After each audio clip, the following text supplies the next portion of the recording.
She refused to eat for months. 50 chefs failed. Her health was fading. And her billionaire father was running out of time. But everything changed the moment a poor girl from Missouri knocked on their door, soaked in rain, carrying nothing but a frying pan, a dream, and a recipe that would rewrite their entire lives. If you're new to the channel, please subscribe, like the video. Let us know in the comments where you're watching from. Now, let's jump into the story. In the heart of Portland, Oregon, on a quiet hill above the city, there stood a house that looked more like a palace. Tall windows, endless marble floors, and chandeliers that sparkled like stars. It belonged to Henry Brooks, one of the richest men in the state. He owned luxury hotels across the country. Everyone in town knew his name. But all the money in the world couldn't fix the one thing Henry cared about most: his daughter Lily. Lily was only 9 years old, but she hadn't eaten a real meal in months. Her mother, Claire, had passed away suddenly the year before. Ever since then, Lily had changed. She no longer laughed, barely spoke, and worst of all, she refused to eat. She would push away plates, scream at chefs, and sometimes just cry silently at the dinner table. Henry had tried everything: top doctors, therapists, nutritionists.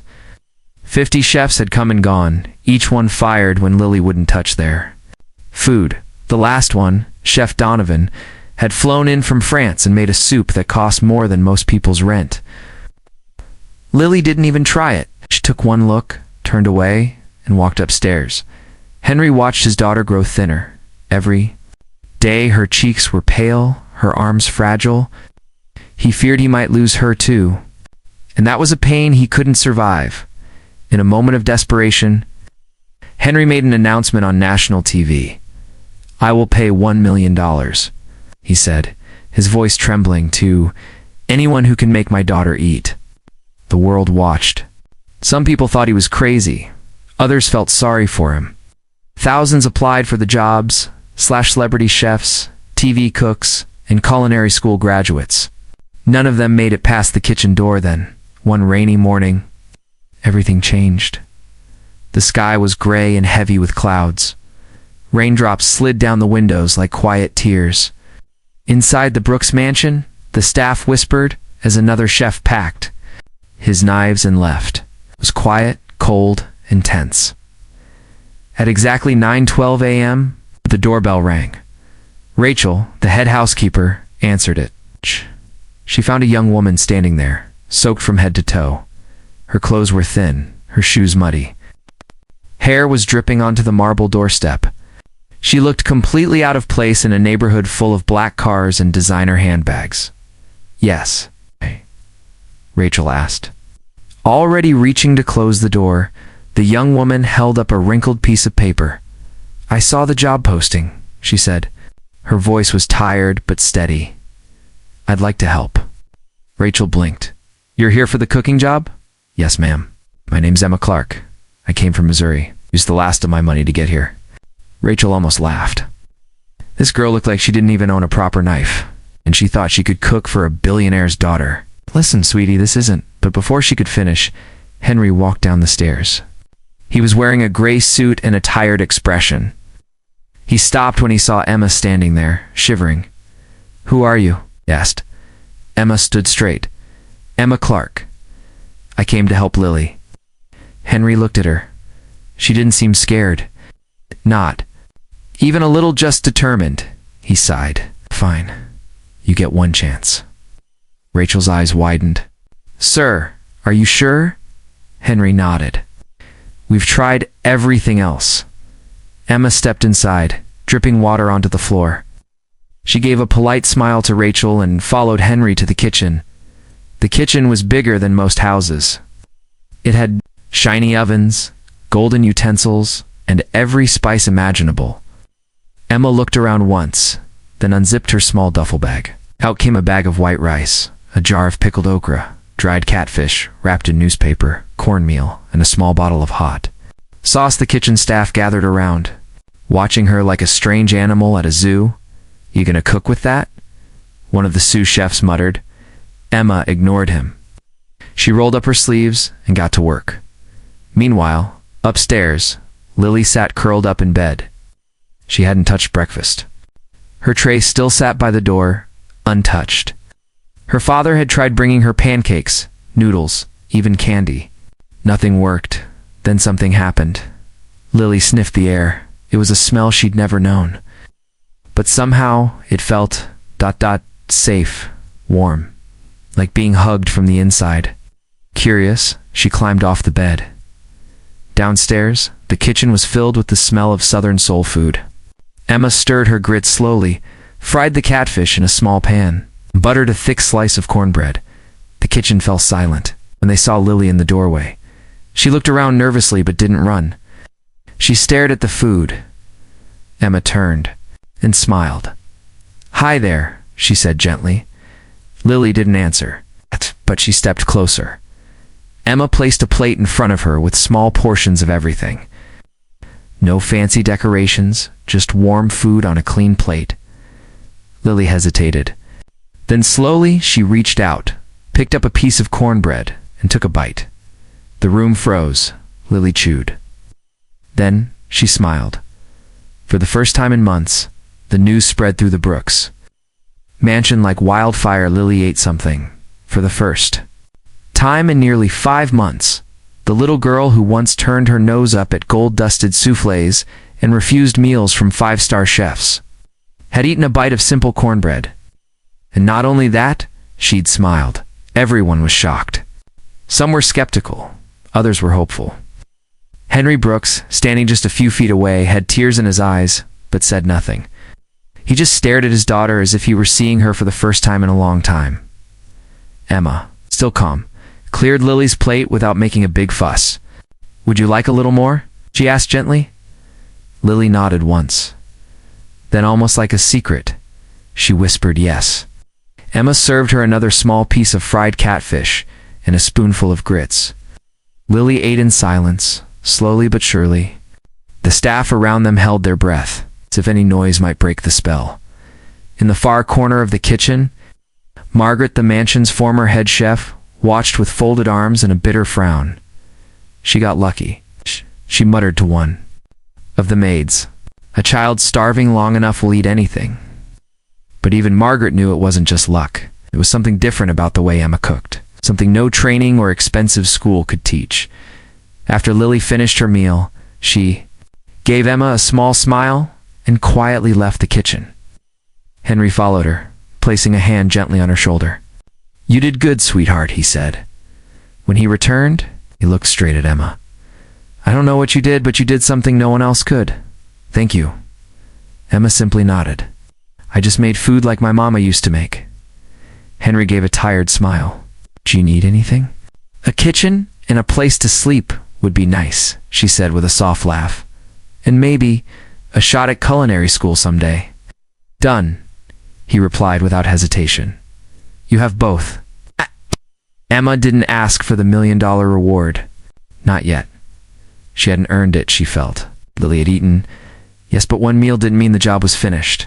Emma moved into a small guest room in the mansion.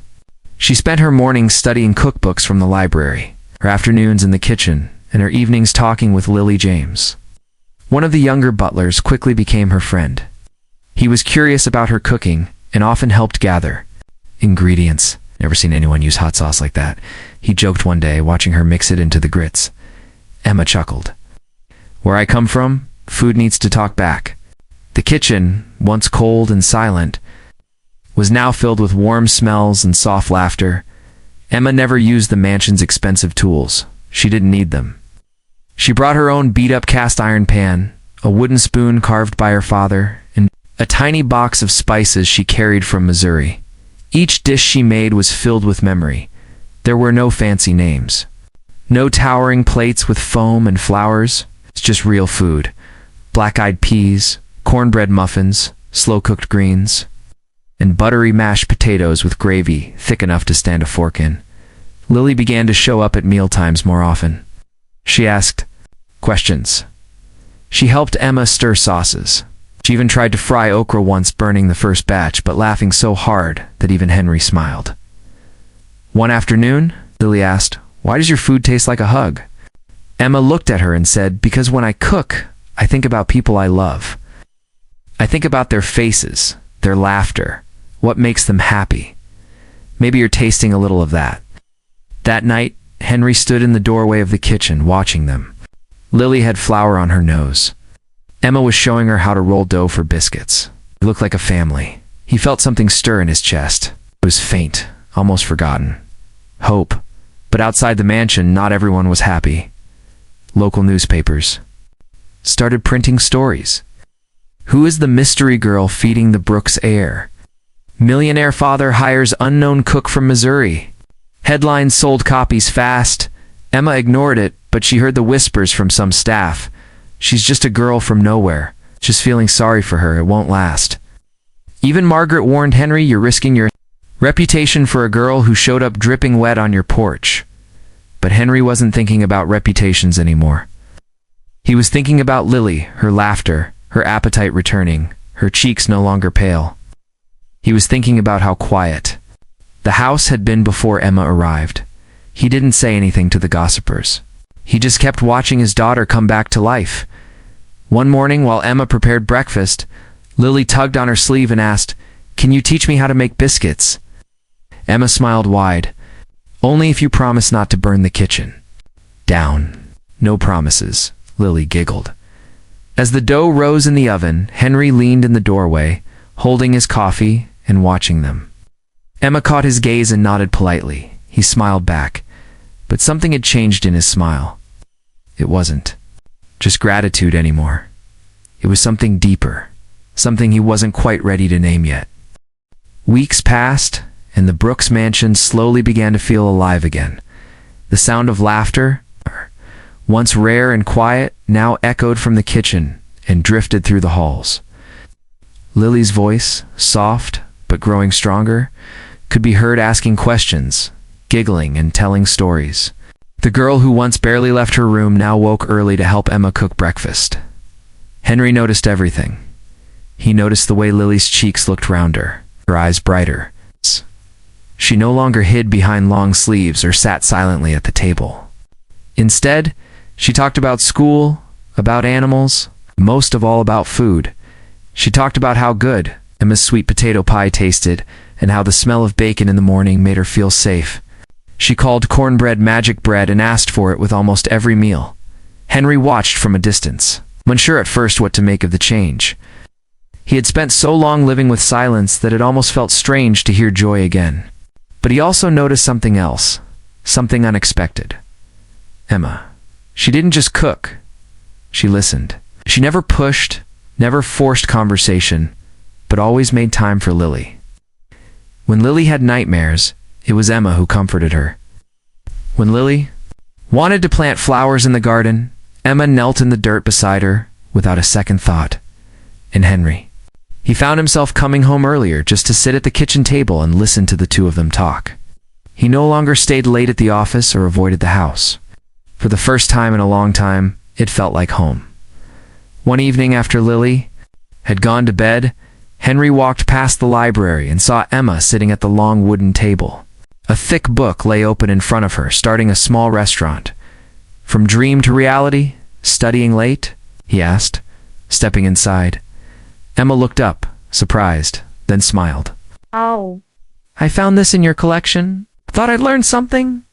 "Useful? You plan to open a place someday?" She nodded. "Not fancy, just something small. A spot where people can sit, eat, and feel like they belong." Henry sat down across from her. "You've already made one house feel that way." She looked at him, her eyes warm and tired. "I just did what I know. Back home, food was how we loved each other." He paused, then said softly, "You've given Lily more than food. You've given her life back." Emma smiled gently. She gave it back to herself. I just handed her the plate. They sat in silence for a few moments, the soft ticking of the library clock the only sound between them. Then Henry asked, "What brought you here, Emma? I mean, really?" She closed the book. "My family's from a small town in Missouri. We didn't have much. I've been cooking since I was 10. My mom taught me everything. After she passed, I promised myself I'd find a way to build something better. For me, for my little brothers back home." Henry listened closely. You send money to them? Every month, she said with a quiet nod. Whatever I have left, they're the reason I came. Henry leaned back in his chair, deeply moved.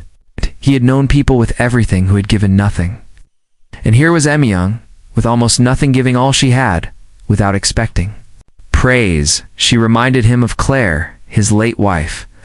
Claire had believed in kindness, in doing what was right even when it was hard. It struck him deeply how much Emma shared that same quiet strength. As the days went on, the connection between them grew stronger. Not rushed, not loud, just steady. Built through shared dinners, late-night talks, and quiet moments. Emma never asked for anything, not even the reward he'd promised the world. She simply kept cooking, caring, and building something with Lily that words couldn't explain. And Henry found himself smiling more. He looked forward to mornings. He started dreaming again, not about business deals or meetings, but about the life he could have if he allowed himself to want more, of course. Not everyone was happy about the change. His business partner, Robert, had started asking questions. Who is this girl, Henry? You're letting your feelings cloud your judgment? Even the house staff gossiped behind doors. Emma's sweet, but let's be honest, this won't last. But Henry didn't listen to any of it.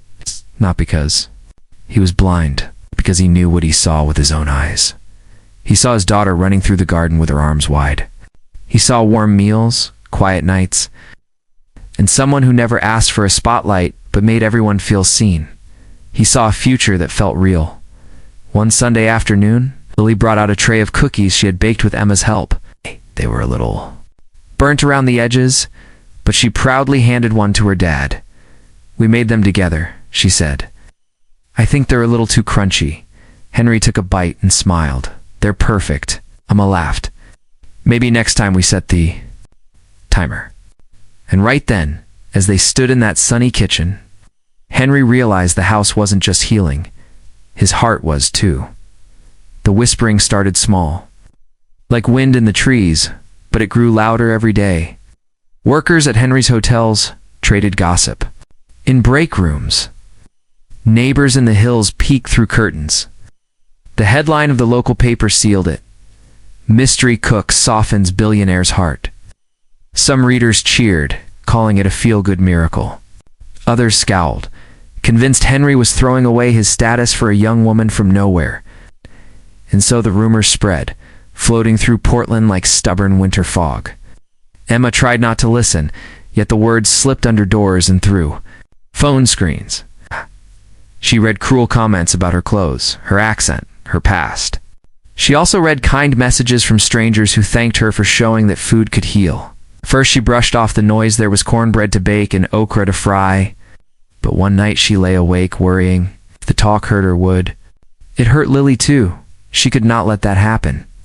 Lily felt the change before she understood it. Parents at school whispered in parking lots.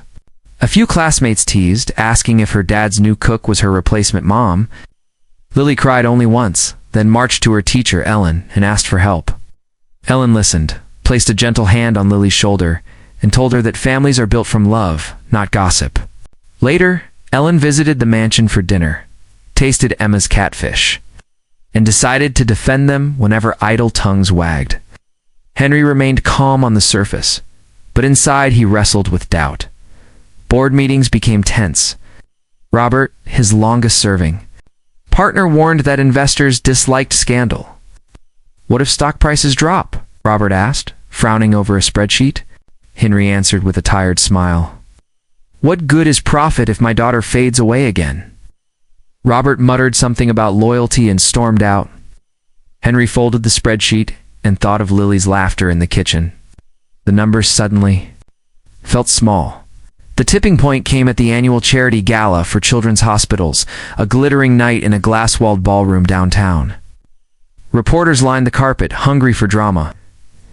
Henry arrived with Lily on his left and Emma on his right. Camera flashes burst like fireworks. Some guests smiled. Others whispered behind sequined fans. The orchestra played, speeches droned, and dessert was served. Then Henry tapped his glass. The room fell quiet except for the soft clink of forks. He spoke plainly, voice steady. He told the story of a girl who would not eat, a father who almost gave up, and a cook who walked through rain carrying nothing but hope. He thanked every doctor and chef who had tried to help. Then he turned to Emma and said she had given him more than food. She had given him back his child, his home, and his faith and kindness. He knelt, pulled out a simple silver ring, and asked Emma Clark if she would share every sunrise and every supper with him. For 10 heartbeats, no one moved. Lily's eyes shone like 2 bright moons. Emma covered her mouth, tears slipping between her fingers. Then she whispered, "Yes." Applause rose, first gentle, then thunderous. Even Robert stood reluctantly and clapped. Reporters scribbled furiously, but the story had changed. So it was no scandal, it was a promise. Henry slipped the ring on Emma's hand, and Lily flung her arms around them both, giggling through happy tears. The weeks that followed were a whirlwind. Some investors pulled out, yet new partners arrived, restaurant owners, farmers, even a southern food magazine eager to feature Emma's recipes.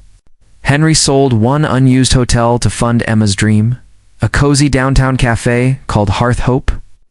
The menu blended Northwest salmon with Missouri spices, berry pies beside fried green tomatoes, lines wrapped around the block on opening day, and newspapers that once sneered now praised the taste of belonging. Inside the mansion, wedding plans bloomed. Lily designed invitations covered in hand-painted biscuits and roses. James, the young butler, learned to waltz so he could lead the first dance. Margaret, the former chef who once scoffed, apologized to Emma and offered to manage pastry at the cafe. Emma accepted with a hug. Bitterness had no place in a kitchen, built on second chances. The wedding itself was small, held under maple trees in the backyard. Strings of fairy lights glowed, and the air smelled of barbecue and wildflowers. Ellen read a short poem. Henry wore a blue suit, Emma a lace dress her neighbors back home had sewn stitch by stitch. Lily walked between them, scattering breadcrumbs. "Instead of petals, so no guest leaves hungry," she declared. When vows were spoken, clouds parted, and sunlight spilled like warm butter across the lawn, years rolled forward. Lily thrived, healthy and curious, eventually studying culinary, arts, and science. She wrote a children's cookbook called Biscuits for the Brave, donating all profits to feed hungry kids. Hearth and Hope grew into 3 bustling cafes, each one hiring local teens, paying fair wages, and serving plates that tasted like comfort and adventure mixed together. Henry and Emma aged with laugh lines, not worry lines. Their stories traveled farther than any rumor ever could, into classrooms, hospital kitchens, and the hearts of families who needed proof that broken things can heal. Every anniversary they returned to the hilltop house, grilled catfish in the garden, and watched the city lights flicker below. They remembered the night rain drummed on the doorstep, and a stranger brought more than food. She brought a future none of them dared dream, and so the whispers changed again. Where once people asked, "Who is she?" they now asked, "How?" Can we learn from them? The answer is simple, spoken often by Lily to anyone who would listen. Start with kindness, season with courage, and share the table with whoever is hungry.